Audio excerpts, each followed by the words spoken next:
Saudara, KPK menggeledah rumah pribadi mantan Menteri Agama Yakut Holil Qomas setelah penyidik naikkan status kasus dugaan korupsi kuota haji tahun 2023-2024.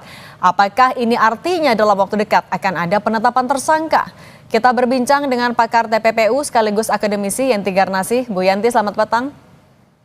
Selamat petang.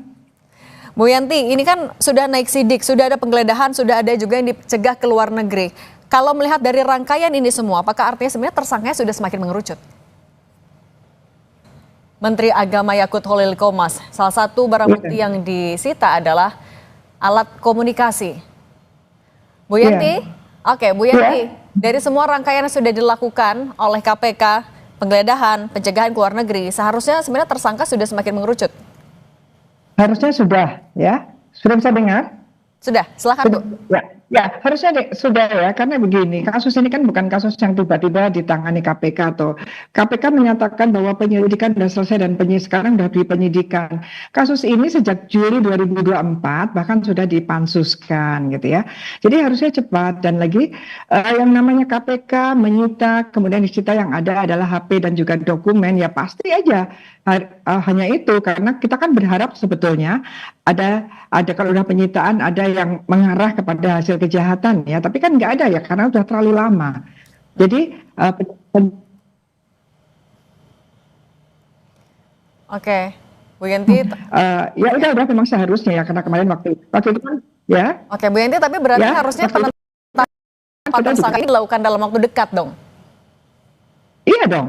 Harusnya sangat dekat dong ya, harus dekat, sudah sangat suka nyata kok ini ya, sudah banyak apalagi dari maktur ada, dari ini ada dan kemudian sudah ada penghitungan sekitar 1 triliun dan sebagainya dan ini sudah lama. Harusnya kalau pihak KPK nggak usah bermain dengan istilah diekstraksi dan sebagainya, itu sesuatu yang biasa sekali selama ini gitu ya, bahwa HP itu gampang sekali, kalau HP-nya rusak pun itu bukan berarti tidak bisa dibuka, itu sangat bisa dibuka. Kemudian dokumen-dokumen nanti dokumen itu nanti disesuaikan dengan dulu peraturannya bagaimana, kemudian semuanya dimintain keterangan untuk juga ASN-nya. Jadi bukan tunggal ya dokumen, kan nanti kita lihat rangkaiannya dengan dokumen-dokumen di tempat lain, kemudian dokumen-dokumen yang ada pada waktu itu, yang di pansus juga apa yang pernah dinyatakan di pansus kalau bisa itu dibawa juga diserahkan ke KPK. Jadi itu bisa. Oke, Bu Yanti. Pun juga itu kan sangat miris ya, bantuan ya itu kan bantuan untuk kuota haji ya, kuota haji yang ditambah itu yang ternyata tidak sampai kepada yang bersangkutan ya, yang ternyata menjadi kuota haji khusus ya. Itu kan sangat. Oke, Bu Yanti. Ini di masalah ibadah ya. Artinya tapi siapa dari orang-orang yang sudah diperiksa ini, Bu Yanti, siapa tokoh utama dalam pusaran kasusnya? Siapa yang harus bertanggung jawab dan sesegera mungkin ya KPK juga menjelaskan perannya? Iya, harusnya pertama kali ya kita lihat menteri agamanya ke bawah nanti kemudian ASN-nya, kemudian travelnya ke atas bisa jadi ya presidennya gitu ya. Itu sebetulnya sesuatu yang Oke, Bu Yanti, kita pertanggungjawabkan dulu bagaimana, karena ini kan program yang Oke, mungkin kita bisa lebih pelan-pelan juga, Bu. Mungkin sinyalnya juga terkait dengan hal itu. Oke, tadi meminta pertanggungjawaban semuanya bahkan sampai ke presiden saat itu. Boleh dilanjutkan lagi, Bu? Iya, bisa jadi kan nanti sebetulnya peraturan itu bagaimana, kebijakannya dari presiden bagaimana, kemudian ke bawah kan menteri itu melaksanakan, nanti ke bawah itu dilihat dari aturan-aturan yang kemudian dilanggar hukumnya itu pasal 2 atau penyalahgunaan pasal 3 Undang-Undang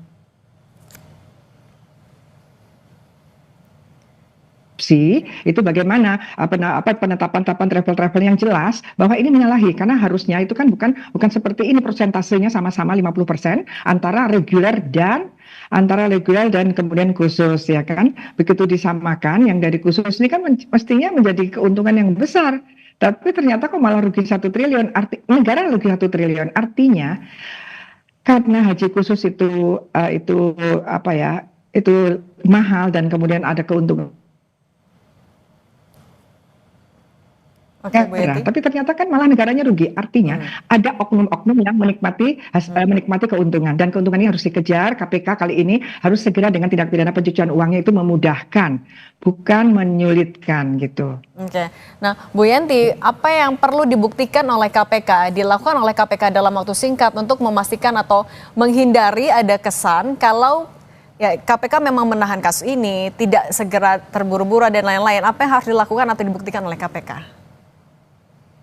Ya, KPK harus segera ya, bukannya menahan ya, bukannya menahan. Selama ini kan ada tuduhannya menahan ya, KPK yang lalu kan, Juli kan itu kan, menahan gitu kan. Ini udah setahun, udah ada haji baru lagi ya setelah itu. Ya, dia harus menunjukkan bahwa dia tidak menahan. Nah, ini sudah segera. Ini kan tidak bisa menafikan apa yang dinilai oleh masyarakat bahwa kenapa ya nggak waktu itu gitu ya. Jangan juga ada pemikiran dari masyarakat bahwa kalau ada menteri-menteri yang terlibat tidak akan bisa disentuh ketika presidennya atau kabinetnya masih ada. Tapi nunggu selesai. Ini kan ini presiden yang sangat tidak baik ya. Saya bisa mungkin secepat mungkin karena Oke. masih pada apa ya, pada program itu adalah kasus-kasus korupsi itu didahulukan dari kasus-kasus lain. Kita masih di situ posisinya. Nah, Itu jangan pernah dilupakan. kalau Kebijakan Ibu itu posisinya sebagai pansel KPK juga, Ibu optimistiskah kalau pimpinan KPK saat ini akan bisa menuntaskan kasus dugaan korupsi kuota haji dalam waktu singkat dan transparan, independen dan lain-lain? Saya berharap tidak berharap KPK tidak mengecewakan lah ya, keterlaluan lah kalau mengecewakan ini sudah sangat ya, apalagi di satu sisi Kejaksaan Agung begitu cepatnya mengungkap korupsi, sementara ini kan KPK betul-betul lembaga yang hanya mengurusi korupsi saja, dan TPPU ya, itu tuh KPK tidak boleh melupakan bahwa sekarang mulai 2003 itu sebetulnya setiap penanganan korupsi itu ada TPPU-nya, itu harus dan TPPU itu memudahkan, memberikan lebih banyak harapan untuk uang yang minimal sekarang disebut. Oke, baik Bu Yenti, kalau begitu kami masih ada gangguan komunikasi juga. Terlambat. Oke, Bu Ya, Yenti, terima kasih banyak sudah berbagi untuk Kompas Petang. Kalau begitu sehat selalu ya Bu Yenti. terima kasih.